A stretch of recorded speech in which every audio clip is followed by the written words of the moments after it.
2023년 우리 개포동교회 달력은 12신조라고 하는 우리의 믿음의 고백 12가지의 내용을 매월 달력에 적어두고 우리가 살피는 그러한 방식으로 내용이 갖춰져 있습니다. 1월달은 성경에 대해서 생각을 해보는 달입니다. 성경이 과연 뭔가, 어떤 책인가라고 하는 것이죠. 인간시장이라고 하는 소설로 아주 유명한 김홍신이라고 하는 작가가 있습니다. 그가 쓴 책 중에 인생사용 설명서라고 하는 책이 있습니다. 2009년도에 아마 출판이 된 책 같은데, 이 책에서는 우리가 인생을 살면서 던져야 되는 물음에 대해서 이야기를 합니다. 7가지 물음에 대해서 이야기하죠. 자신이 누구인가, 왜 사는가, 인생의 주인은 누구인지, 이 세상의 존재 이유가 무엇인지, 누구와 함께하며 괴로움의 이유가 무엇이고, 마음 다스리는 비결에 대해서 쭉 적고 있습니다. 이 작가가 볼 때는 너무 많은 사람들이 그냥 사는 거죠. 주어진 대로 사는 걸 보고 안타까워서 한 번밖에 없는 인생 잘 사용해야 된다라고 하는 취지로 책을 썼습니다. 그러면서 자기의 지식, 경험, 또 역사 속의 위인들의 명언을 가지고 이와 같은 중요한 물음들에 대해서 답을 던집니다. 그런데 우리 성도에게 있어서 인생 사용 설명서, 최고의 인생 사용 설명서는 뭘까요? 그것은 바로 성경 말씀입니다. 성경 말씀을 통해서 우리의 삶이 어떠해야 되는가 하는 것을 우리는 확인할 수 있습니다. 왜 그럴까요? 오늘 우리가 읽은 본문에 잘 나오고 있습니다. 16절에 보시면 모든 성경은 하나님의 감동으로 된 것이기 때문에 그러합니다. 하나님께서 마치 이 책들의 숨을 불어넣으신 것처럼 그렇게 하나님의 뜻이 담겨있는 책이 바로 성경이기 때문에 그렇습니다. 이 성경은 구약 39권 그리고 신약 27권에서 총 66권입니다. 우리 기독교, 개신교의 성경은 66권이고 가톨릭의 성경은 구약 성경 39권에다가 중간기 시대라고 부르는 주전 400년부터 400년 동안 예수님께서 오시기 전까지 그 400년 동안에 기록됐던 유대인들의 글 중에서 7권을 더해서 유대인들의 경우에는 66권이 아니라 73권이 성경으로 그들은 인정을 하고 있습니다.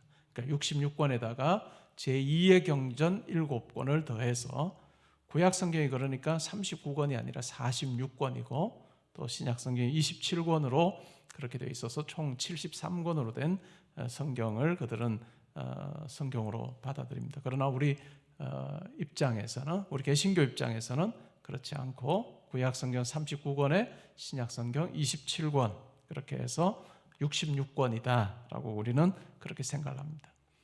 모세가 모세오경을 기록을 했습니다. 그러니까 그때부터 우리가 생각을 해보면 어떨까요? 참 오래전부터 구약 성경이 기록이 됐고 동일한 시대에 다 기록된 것이 아니라 꽤 긴 기간 동안, 그리고 신약까지 우리가 생각해보면 어떨까요? 요한계시록이 가장 나중에 기록됐다고 생각되는데 거의 1세기 후반에 96년 이쯤에 기록됐다고 우리가 보니까 1000몇백 년 동안에 수많은 사람들에 의해서 기록이 됐습니다. 그러면 우리가 당연히 이 책을 많은 사람들이 정말 1000몇백 년에 걸쳐서 기록한 책이기 때문에 복수로 부르는 게 맞을 것 같아요. 그죠? The Books 이렇게 부르면 좋을 것 같은데 우리는 성경을 그렇게 부르지 않습니다. 단수 개념으로 우리는 The Holy Bible이라고 성경을 그렇게 부르죠.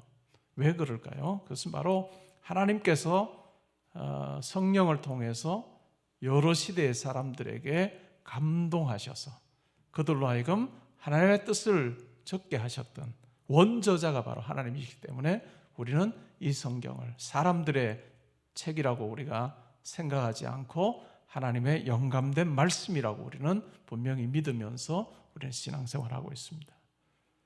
여러분, 이 말씀을 여러분 어떻게 대하고 계시는지요? 이 말씀을 어떻게 대하는가. 우리가 성도가 신앙이 자라고 또 성숙하기 위해서는 이 말씀을 우리가 빼놓고는 우리가 성장할 수가 없습니다. 말씀을 읽지 않는데 내가 정말 하나님을 더 많이 알게 되고 하나님을 체험하게 되는 일은 불가능합니다. 많은 성도님들이 그런 이야기를 합니다. 정말 하나님 앞에서 뜨거운 신앙생활을 한번 해보고 싶다라고 하는 분들이 많습니다. 그때마다 제가 권면합니다. 그리고 저에게 어떤 문제를 가지고 부탁을 하고 상담을 한 분에게 제가 항상 끝날 때 하는 말이 성경을 읽으십시오. 하나님 말씀을 읽으십시오. 거기서부터 출발하지 않으면 아무리 좋은 대안이라 할지라도 그 대안은 정말 좋은 대안이 될 수 없다라고 하는 조언을 저는 항상 합니다. 왜 그럴까요? 하나님의 말씀 안에 하나님의 뜻이 담겨 있고 우리의 인생 어떻게 사용해야 할지에 대해서 분명하게 우리에게 이야기해 주는 내용이 있기 때문에 그럽니다. 바울은 이제 죽을 날이 얼마 안 남았습니다. 디모데후서 4장에 보면 내가 전제와 같이 부은 바 되었고 이제 세상을 떠날 날이 얼마 안 남았다라고 그렇게 이야기합니다. 바울의 마지막 편지인 것 같아요. 마지막 편지를 쓰면서 참 여러 내용을 적을 수 있었겠지만 바울은 디모데에게 하나님의 말씀의 소중함에 대해서 아주 분명하게 이야기를 합니다. 모든 성경 하나님의 감동으로 된 것으로 교훈과 책망과 바르게 함과 의로 교육하기에 유익하니 이는 하나님의 사람으로 온전하게 하며 모든 선한 일을 행할 능력을 갖추게 하려 함이라. 정말 하나님의 선한 일을 행하기를 원하신다면 이 말씀을 통해서 여러분이 이 능력을 가지지 않으면 안 됩니다. 말씀 안에서 여러분들에게 다가오신 하나님을 만나야 되고 또 하나님께서 여러분들의 삶에 어떻게 하기를 원하시는지를 깨닫지 않으면 선한 일을 행할 능력을 여러분들이 갖추지 못합니다. 말씀이 기초가 되지 않으면 항상 여러분이 가지고 있는 것이 기초가 될 가능성이 훨씬 더 크다라고 하는 이야기입니다. 여러분은 이 말씀을 얼마나 가까이 하며 살고 계십니까? 우리가 경건생활 트래킹을 합니다. 경건생활 트래킹을 올해가 3년째 하고 있는데 여러분 어떠하셨는지 모르겠습니다. 목사님 제가 말씀 안 읽었는데도 정말 하나님이 더 많이 알게 됐어요. 말씀 안 읽었는데도 제 삶에서 일이 척척 잘 됐습니다. 그런 분 계시면 저한테 오십시오. 제가 정말 특별 사례로 제가 세미나 때 발표할 생각이에요. 없습니다. 그런 분은 없는 거죠. 세상의 관점으로 잠시 잘 될 수 있으나 마음은 공허한 거죠. 마음은 그냥 언제나 불안하고 하나님께 주시는 평강을 우리는 누릴 수 없다는 것을 우리는 너무나도 잘 알고 있습니다. 오늘날은 이런 표현이 많이 사용되지는 않는데 이전에 주로 교회 올 때 성경책을 가지고 다닐 그때는 후탁교인이라고 하는 그런 말이 있었습니다. 일주일 동안 그냥 집에 그대로 성경을 모셔두고 그러다 보니까 먼지가 뽀얗게 쌓입니다. 예배드리러 오는데 먼지가 뽀얗게 쌓인 성경을 들고 올 수는 없으니까 불고 탁탁 쳐서 먼지 털고 오는 성도, 후탁교인이라고 그렇게 부르기도 했는데 여러분은 과연 어떠하신지요? 여러분 정말 하나님의 말씀을 소중히 여기고 이 말씀에 여러분의 생명이 달려있다, 여러분의 인생이 달려있다라고 하는 걸 여러분 분명히 믿으면서 여러분 살고 계십니까? 개개인이 성경을 소유하게 된 때가 그렇게 오래되지 않았습니다. 15세기에 인쇄술이 발달한 이후부터 실질적으로는 개인이 성경을 소유하는 것이 가능해져. 그렇다고 바로 그렇게 된 것도 아닙니다. 인쇄술이 발달하고 나서도 여전히 성경은 라틴어 성경, 이 주를 이뤘습니다. 교회에서는 라틴어 성경을 보는 거죠. 일반 성도들은 라틴어를 알 수 없기 때문에, 알 수 있는 사람이 극히 드물었기 때문에 이 성경은 성직자의 전유물이 되었습니다. 그러니까 성직자가 알려주는 대로 그냥 성경을 이해하는 아주 얄팍한 수준의 그와 같은 신앙생활을 할 수밖에 없었습니다. 그러니까 성직자가 하라는 대로 그냥 하는 거예요. 그러니까 심지어는 헌금을 넣는 순간, 땡그랑 하는 순간 믿지 않았던 조상이 정말 천국으로 올라가는, 지옥에서 천국으로 간다, 이런 이야기까지 먹히고 통하는 그런 시대였던 이유는 바로 말씀을 읽지 않는 그 같은 시대였기 때문입니다. 그러다가 이제 성경에서 원어에서 독일어 성경, 루터가 독일어 성경을 번역하고 또 윌리엄 틴데일이 영어로 성경을 번역하는 그 같은 일들을 하면서 얼마나 많은 핍박을 받았는지 모릅니다. 성경을 번역했다고 불에 타 죽기도 하는 그와 같은 일들이 벌어졌던 거죠.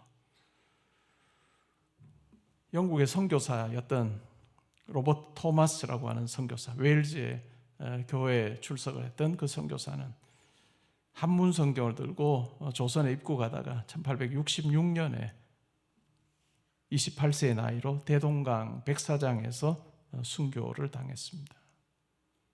이런 그 사람의 피 묻은 성경, 그것이 조선 사람들의 영혼을 적시게 되고 결국 주님께로 인도하는 그 같은 귀한 발판이 됐다는 것을 우리는 잘 알고 있습니다. 한국 교회가 매우 특이했던 것 중에 하나는 방방곡곡 성경을 가지고 다니면서 성경책을 읽기를 권하는 권서인이라고 하는 사람들이 있었습니다.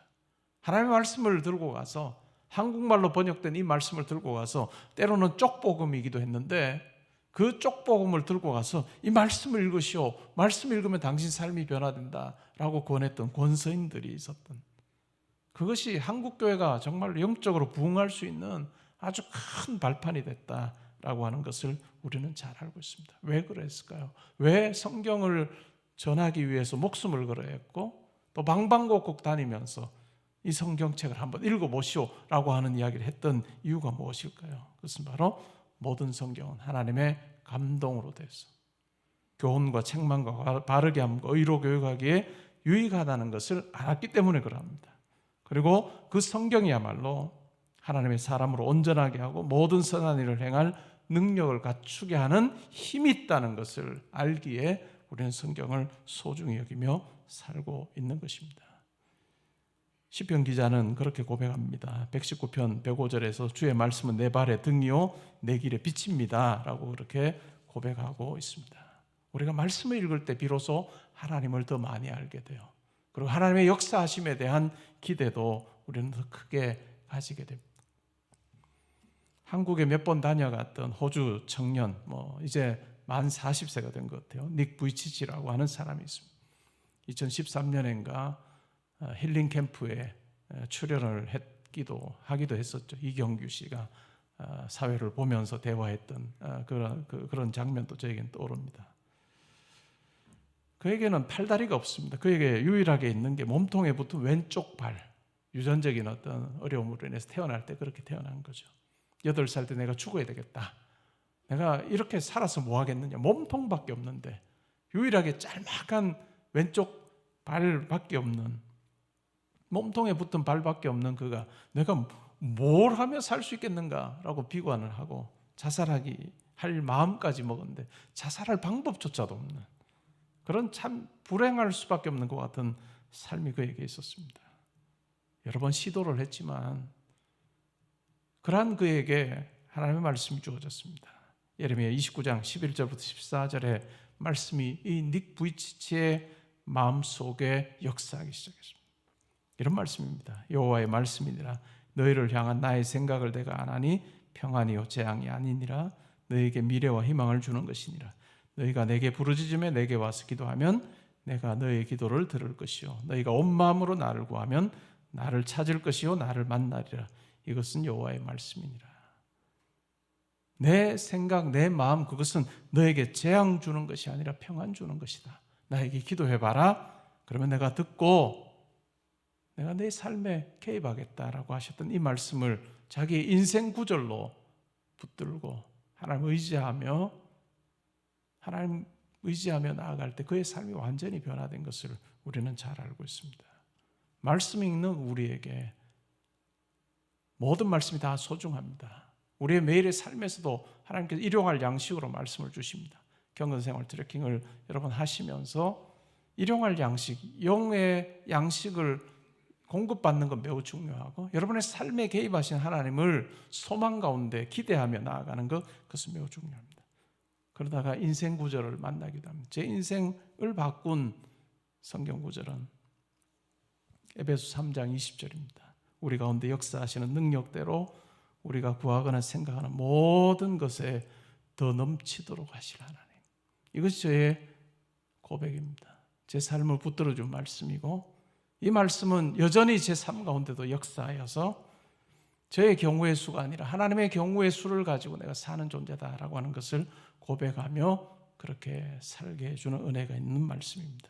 여러분에게 여러분의 삶을 지탱해주는 그 구절은 무엇입니까? 낙심하고 절망 가운데 있을 때 그 말씀만 붙잡기만 하고 떠올리면 여러분의 삶 가운데 역사하셨던 하나님의 손길이 딱 꿰어지는, 역사가 꿰어지는 그 구절이 무엇이며, 또한 그것을 가지고 현재와 미래를 바라보면서 절망할 수밖에 없는 그 상황에서 절망하지 않고 일어서게 하는 그 말씀이 여러분 무엇인지, 목사님 저에게 없어요.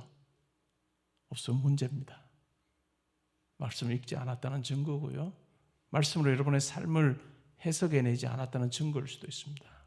그럼 어떻게 하면 좋을까요? 원래부터 하시면 좋을 것 같아요. 원래부터 경건생활 트래킹을 하십시오. 새해 무엇이 새로워졌습니까?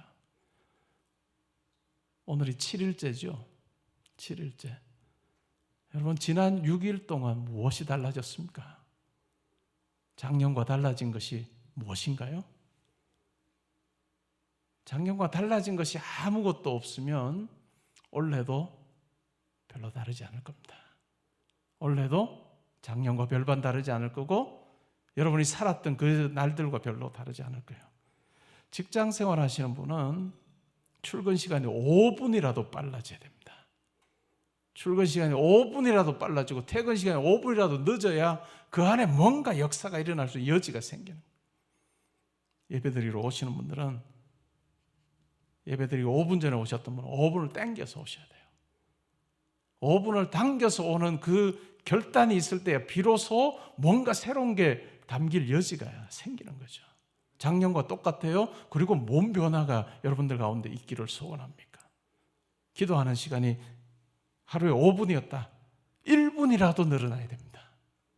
6분이라도 돼야 그 1분 안에 뭔가 변화가 일어날 수 있는 거예요. 여러분, 지난 6일 어떻게 사셨습니까? 작년과 무엇이 달라졌습니까?